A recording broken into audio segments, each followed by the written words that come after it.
हाजी साहब तव्हां मियां नादर शाह सां गॾु राग कयो? हाँ साईं। हा उहो भला ॿुधायो कीअं?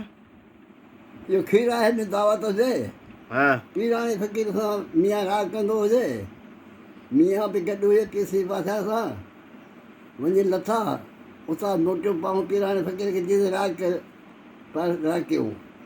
पीराणे फ़क़ीर भाई थियो आला पियो कोन हलियो, हिकिड़ो दफ़ो ॿ दफ़ा टे दफ़ा कोन हलियो त मियां चयो फ़क़ीर मूंखे राग जो शौक़ु ॾाढो हुयो, आवाज़ कोन थो हले कि छोकिरो ई राग करे थो चई त करे खणी मूंखां पुछी बाबा तूं राग करे थो राग कयां थो पोइ राग कर त मूं सुमला खे राग कयो जेका मियां पढ़ाईंदो काफ़ी उहो फ़क़ीर ॾसी थो वियो मूं राग हिकिड़े राग ॿिए सां पीसे पासा निकिरी आयो ॿाहिरि ईंदे हकर की मियां साहिबु ज़ोर भॼंदो लाइ छोकिरो नथो वठाए चइसई त उस्ताद अहिड़े जो घुमार जेॾा वारा त अॻियां पहुचे 8 राग असां कयासीं 8 उतां खां सभई दावत हुई ॿीअ ते वरी वियासीं ॿी दावत गॾु वरी बि राग कयोसीं वरी बि 8 राग थींदा पीसी पासा गॾु बीहंदो हो गॾु मियां खे वाक़े थो मियां साहिबु वठि राग खे वठि ॾिसई त उस्ताद अहिड़ो घुमर जेॾा वारा तेॾा अॻियां पहुचे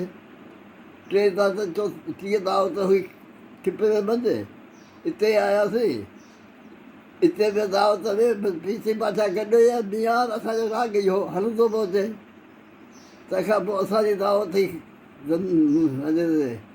असांजे ॻोठु पीराणे फ़क़ीर ते हुते अची राग कयोसीं तंहिंखां पोइ राड़ ते राग हुयो सा बि इहा राग कयोसीं असां पीसे पासा गॾु बिठोसीं 8 दावतूं असां गॾु मियां सां गॾु कयो मूं कयो 8 दावतूं पीसे पासा पाण जी सो दुआ घुरंदो हो 8 दावत खां पोइ पीसे पासा ख़ैर जो सफ़र करे दरगाह में वञो असां आयासीं ॻोठु उन खां पोइ पीर साईं नादर शाह सां तव्हां राग कयो? न तंहिंखां पोइ कोन कयो। हा हा तव्हांजो पीर साईं सरदार राग उन खां पोइ ॿुधंदा हुआ? हा साईं। कहिड़ियुनि दावतुनि में वरी ॿुधूं? पोइ पीसे पासा रेलूं भरिणूं हूंदियूं हुयूं ॿुधंदो हो। अच्छा ॿियो खीरा जी दावत में तव्हांखे घुरायो हो न? खीरा उहो पहिरियां शुरू खां घुरायो हो।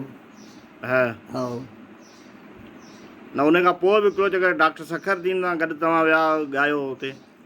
सखर दीन सां दरगाह ते कोन ॻायोसीं असां। खीरा जी दावत में? खीरा जी दावत में ॻायो होसीं। हा हा